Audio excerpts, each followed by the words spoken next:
So in this video, I kind of wanted to expand more on the logarithmic regression in terms of like knowing how much Bitcoin can go up and go down by. So just to summarize, the logarithmic regression is that Bitcoin will continually it'll move up very, very quickly, right, with a lot of percentages early on. And then over time, the range in which Bitcoin can move slowly decreases. You can't. So another way to think about it is Bitcoin back down here was like worth $1 billion, right? Which is less than some of these coins back in the day. Like right now, like Bitcoin is $41 billion back in 2017. That is less than some of these coins right here, right? It's less than BNB, less than Ethereum, that type of thing. Just think about it in terms of like logically, right? Logically, how many people are millionaires, right? So how many people can affect Bitcoin back in 2017? You know, what percentage of that can they affect? And how many people are billionaires right now, right? Like 1%. So let's say, for example, I wanted to affect Bitcoin by 1%, right? Right now, essentially, I would need $7 billion.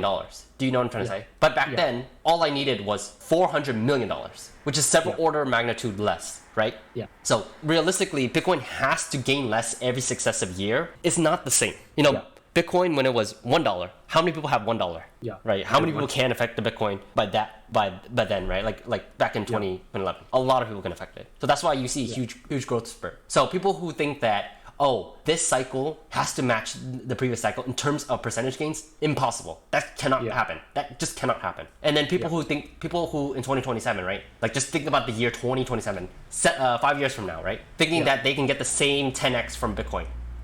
You know, 7x or whatever, however, that can't happen anymore. So you can't get a 10x anymore from Bitcoin. Do you get what I'm trying to get at? So if we went all the way back to 2011, right, all the way down here, it would be ludicrous the amount of gains you can get, right? From Bitcoin, you would gain, what is that? 660x your rate of return.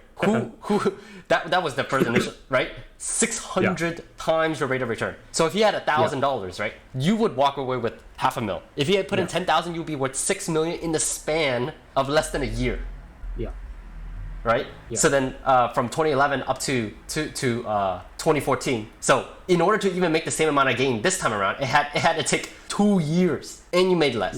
Right. Yeah. This one you made 600. Like let's go to the ludicrous amount. Right. Let's go to this ludicrous amount. Yeah. Right. Let's say for some magical reason you managed to get Bitcoin at 1 penny. Yeah. Right. You would gain 3,000 times your rate of return. So if you had $1,000, you had $3 million in less than a year. In less than a year on just Bitcoin, you would gain 1,000 to 3 million in less than a year. Yeah. For this one, right? For the next cycle, it's 600x for two years. So this one took 1 year and 3,000 times, right? I'm just gonna type it out just for you to see. For 1 year, less than a year. This one took 600x by 2 years, right? 2 years plus. Just say 2 years, just for simplicity. Say 2 years. Right? That's up into 2013. I believe this was the Mt. Gox situation.